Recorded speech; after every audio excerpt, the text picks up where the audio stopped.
Imagine a life defined by ironclad financial security.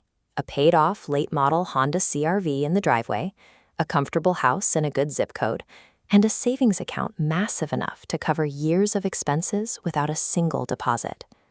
This balance sheet reveals a jarring contradiction.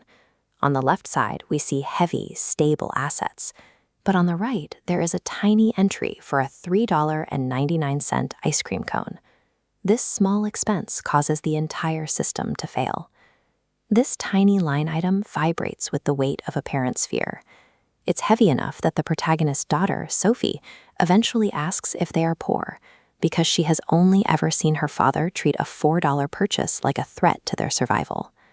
This scenario comes from a collaborative mystery called The Story Money Tells. It's a narrative built by 8 strangers on the internet who never met, each writing a chapter to construct a single character's life from the outside in. We are running a forensic audit on this fictional life to uncover why people who are totally secure often operate as if they are one missed check away from the street. In this audit, "I can't afford it" rarely functions as a mathematical truth. Instead, it serves as a story, a shield used to mask a much deeper emotional debt. The audit leads to a stark, fluorescent-lit seminar room.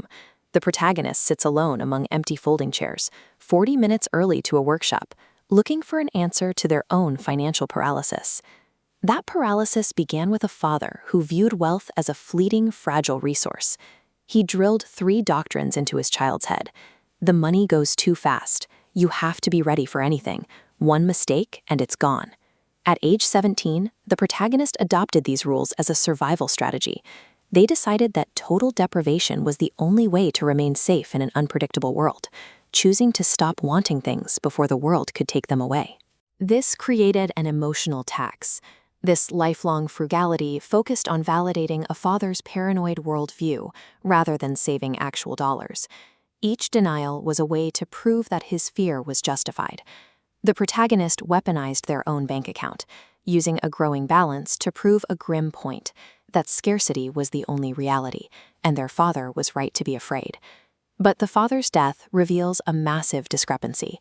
Our audit has hit a roadblock that contradicts everything the protagonist believed about their family's history.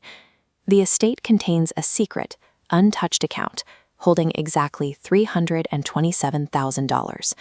This discovery shatters the narrative of the struggling accountant. The man who preached that wealth could vanish in a second had secretly hoarded a fortune he never intended to touch. This inheritance proves the protagonist built their entire life on a structural lie. The scarcity they practiced wasn't a necessity, it was a performance. During a tense speakerphone call with the estate lawyer in that same seminar room, the audit uncovers the final, most expensive line item.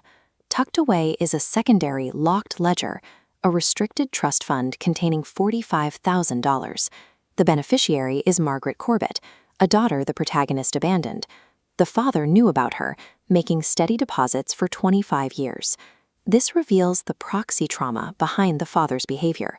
His financial panic manifested as a direct projection of the guilt he felt while secretly funding the granddaughter his own son had erased. The refusal to spend $4 on a daughter at home finally makes sense alongside the secret trust for the daughter who was left behind. By maintaining a life of artificial poverty, the protagonist unconsciously accounted for the child they tried to forget. The protagonist finally acts.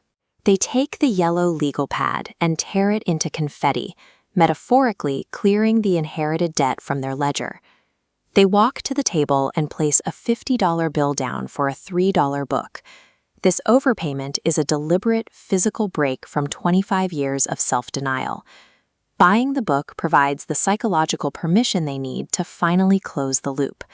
It isn't about the text, it's the catalyst for the email they will send to Margaret.